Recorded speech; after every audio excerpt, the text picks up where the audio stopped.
Salam teman-teman, selamat datang kembali di channel Nyambi Gitaran. Dan di video kali ini kita bakal ngebahas gitaris legenda yang sering banget di request sama teman-teman Nyambi Gitaran, yaitu Vito Bratta.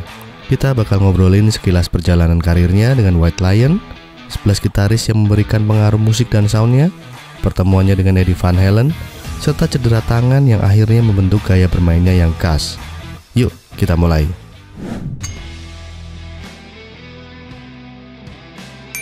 Vito Bratta lahir pada 1 Juli 1961 di Staten Island, New York, Amerika Serikat.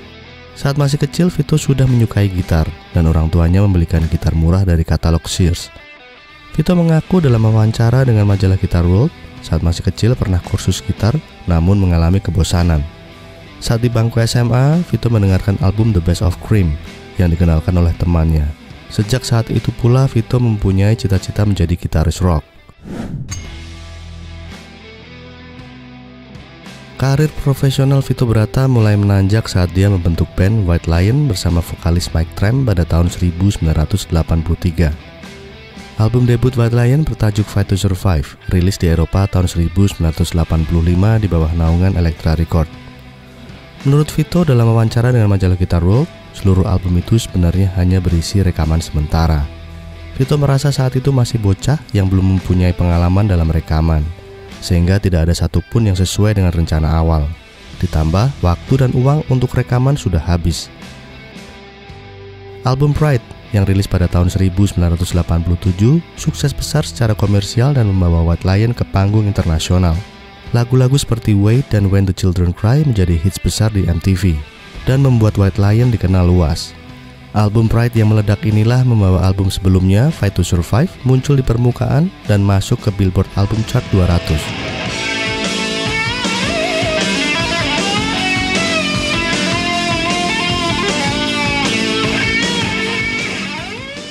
Album Big Game 1989 dan Main Attraction 1991 juga menampilkan permainan gitar Vito Bratta yang lebih dewasa dengan penekanan pada komposisi yang lebih kompleks dan emosional.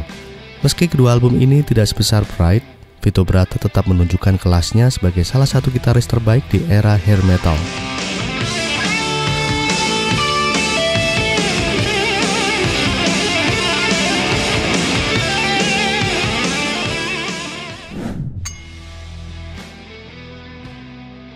Saat masa kanak-kanak, Vito pernah jatuh dan mematahkan pergelangan tangan kanannya. Hal lucu ketika Vito memeriksakan pergelangannya ke dokter, dia malah menunjukkan tangan yang salah ke dokternya karena dia takut dan gugup. Namun setelah pulang ke rumah dengan gips di tangannya yang salah, ibunya pun menyuruh kembali ke dokter. Singkat cerita, dia balik ke dokter, mengganti gipsnya dan akhirnya sembuh. Tapi masalahnya, menurut pengakuan Vito, bahwa pergelangannya nggak pernah sembuh dengan sempurna. Hasil dari kondisi tersebut adalah tulang di pergelangan tangan kanan Vito tumbuh berlebihan dan bertemu dengan tulang lainnya. Menurut Vito saat itu bukan masalah besar, hanya saja ada sedikit benjolan aneh di tempat kedua tulang tersebut bertemu dan menyatu. Namun belakangan dia menyadari bahwa kondisi tersebut mempengaruhi kemampuannya sebagai pemain gitar. Ternyata dia tidak akan pernah bisa secepat beberapa gitaris lain. Dan karena itu Vito menemukan gaya bermainnya sendiri, yang akhirnya berupa solo yang melodis tanpa terlalu memusingkan soal shredding. Berikut perkataan Vito, "Saya bisa saja mencoba teknik shred dan memainkan melodi yang cepat. Tapi hal itu tidak pernah menarik minat saya. Saya memilih jalur yang berbeda, dan mungkin itulah yang membuat saya menjadi unik."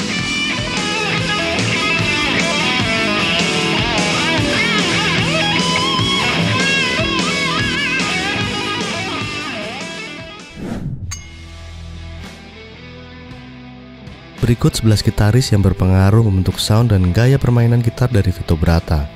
Informasi ini diambil dari wawancara dengan Andrew Daly dari majalah Guitar World pada tahun 2023.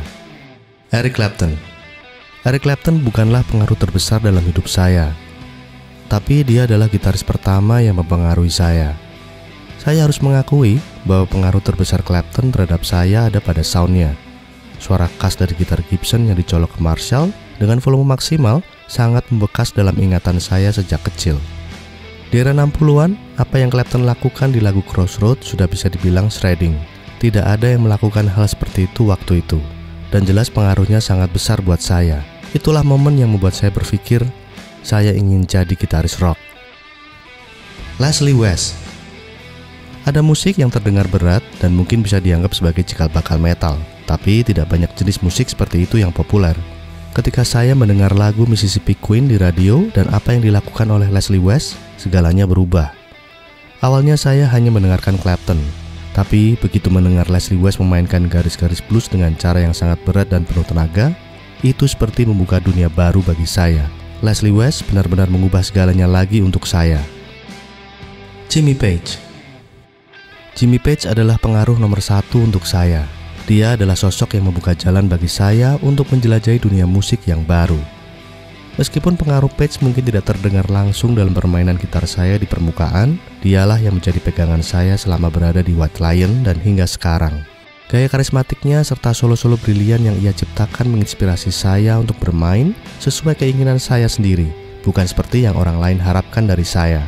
Tanpa pengaruh dari Page, saya tidak tahu akan menjadi seperti apa permainan gitar saya.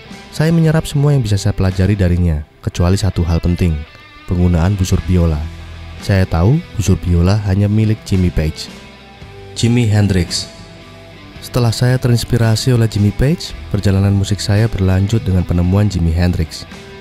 Saya sangat menyukai Hendrix dan gaya khasnya dengan Stratocaster yang dicolokkan ke Marshall sangat mempengaruhi permainan saya di era 80-an. Namun, tak ada satupun yang dilakukan Hendrix yang bisa menggantikan Page bagi saya. Hendrix bukan pengganti Page, melainkan hanya menambah dimensi baru melalui suara dan nuansa yang berbeda. Jeff Beck. Pada akhirnya saya harus memilih Jeff Beck. Maksud saya, album Blow by Blow dan album Wire tidak ada tandingannya. Benar-benar luar biasa saat pertama kali dirilis. Kedua album itu begitu mengesankan dan sangat berpengaruh pada musik di era 70-an. Ketika pertama kali mendengarkan permainan Jeff Beck, menemukan nada dan suara yang dimainkan oleh Jeff Beck bukanlah hal yang mudah, tapi pengalaman itu membuka wawasan saya terhadap modes, scales, dan teknik lain yang sebelumnya tidak saya pelajari hanya dengan mendengarkan Jimmy Page. Robin Trower. Banyak orang mungkin tidak menyangka karena saya tidak banyak memainkan blues saat di White Lion, tapi Robin Trower sebenarnya sangat berpengaruh bagi saya. Saya merasakan banyak nuansa Hendrix dalam permainan Trower. Seperti yang saya katakan, Trower sedikit lebih agresif dan lebih condong ke dunia rock. Sementara Jimi Hendrix selalu berada di dunianya sendiri yang sulit dikategorikan. Namun terlepas dari bagaimana orang mengklasifikasikannya, bagi saya tidak diragukan lagi bahwa Robin Trower memiliki kemiripan dengan Jimi Hendrix. Dia memiliki gaya bermain yang serba spontan, menciptakan versi modern dari Hendrix. Meski saya tidak memainkan musik seperti itu dengan White Lion, Trower tetap punya arti yang besar bagi saya. Peter Frampton. Saya dulu seorang penggemar berat musik hard rock dan metal. Jadi mungkin kamu bertanya-tanya bagaimana Peter Frampton bisa mempengaruhi permainan gitar saya. Cara terbaik untuk menjelaskannya adalah dia menggunakan gitar Les Paul, ampli Marshall, dan dia adalah salah satu pemain gitar paling melodius yang pernah ada. Penggunaan melodi oleh Frampton benar-benar luar biasa, dan itu mengubah hidup saya sepenuhnya. Begitu saya mulai menyadari kejeniusan Frampton, saat itulah saya menjadi seorang gitaris yang lebih fokus pada melodi.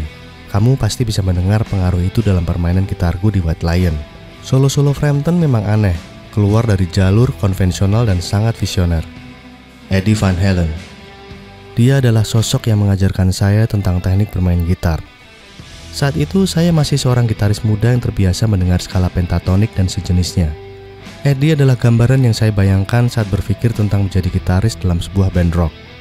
Setelah saya mulai dikenal bersama White Lion di tahun 80-an, banyak orang yang mengatakan bahwa saya hanya meniru gaya bermainnya Eddie. Semua itu terasa tidak adil. Tetapi saya harus mengatakan bahwa Eddie memberikan pujian dan menyatakan bahwa dia tidak setuju dengan anggapan tersebut. Saya pernah bertemu dia saat dia datang ke studio saat kami merekam album Main Attraction. Dia datang dan duduk di ampli 5150 milik saya. Saya sangat terkejut. Di hadapan saya, Eddie Van Halen duduk di ampli saya sambil bermain gitar. Eddie mengatakan banyak hal baik kepada saya hari itu, dan saya akan menyimpannya selamanya. Namun, saya harus mengakui bahwa saat itu saya merasa begitu terharu, keluar dari ruangan, pergi ke kamar mandi dan menangis. Mungkin ini membuat saya terdengar aneh, tapi setelah semua komentar tentang saya yang dianggap meniru, sangat berarti bagi saya saat mendengar dia menghargai apa yang saya lakukan. KK Downing. Banyak orang beranggapan bahwa saya banyak mengambil gaya dan sound dari Eddie Van Halen. Tetapi kenyataannya saya lebih banyak terinspirasi oleh KK Downing dalam banyak hal. Cara Keke menggunakan tremolo bar benar-benar unik dan khas miliknya sendiri. Ketika dia tampil dan membawakan lagu-lagu seperti Victim of Change, itu luar biasa sekali.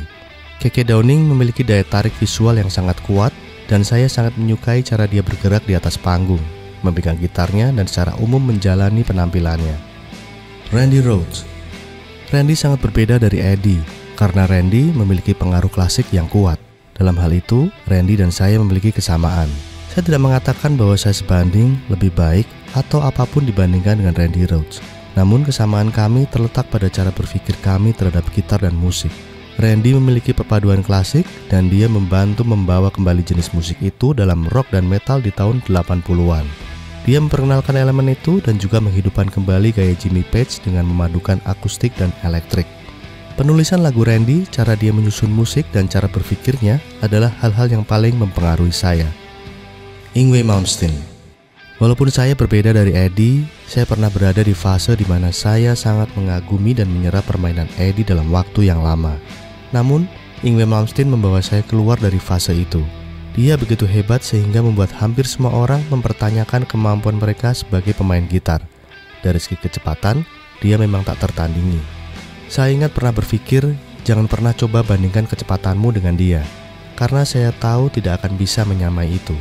Dan saya pun tidak pernah mencobanya. Apa yang dia lakukan terasa sangat luar biasa, jadi saya memutuskan untuk memilih jalur yang berbeda. Saya fokus pada penulisan lagu, keakuratan, dan melodi. Jadi jika ditanya tentang pengaruh Yngwie, dia lebih menjadi contoh tentang apa yang seharusnya tidak saya lakukan. Itu mengarahkan saya ke jalur baru karena saya tahu saya tidak akan bisa mengejarnya. Hal itu meyakinkan saya bahwa kecepatan bukanlah segalanya.